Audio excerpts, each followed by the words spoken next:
Gusto mo bang matakpan ang iyong puting buhok sa isang wash lamang? Subukan mo ang SIMC Herbal Bubble Hair Dye Shampoo na ito. Ano bang meron dito? Tara, pag-usapan natin. Pero bagong lahat, mag-follow ka muna sa akin, mag-subscribe ka, mag-comment ka, mag-heart ka, ilagay mo ako sa iyong favorites at i-share mo na rin. Maraming salamat. Alam nyo ba na ang SIMC Herbal Bubble Hair Dye Shampoo na ito ay may iba't ibang kulay na pwede mong ilagay sa iyong buhok, katulad na lang ng brownish black, coffee, black tea, natural black, at ang hawak ko ngayon na chestnut brown. Totoo! Dali lang itong gamitin. I-massage mo lang sa iyong buhok at ibabad ng maximum of 50 minutes bago mo ito banlawan. May mga free gloves pa oh. Totoo! Alam nyo ba na hindi lang ito basta-basta pangkulay sa buhok?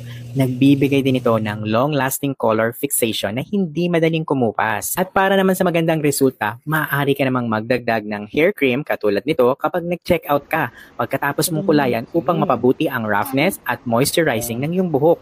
At ibabad mo lang ito ng 2 to 3 minutes bago mo ito banlawan.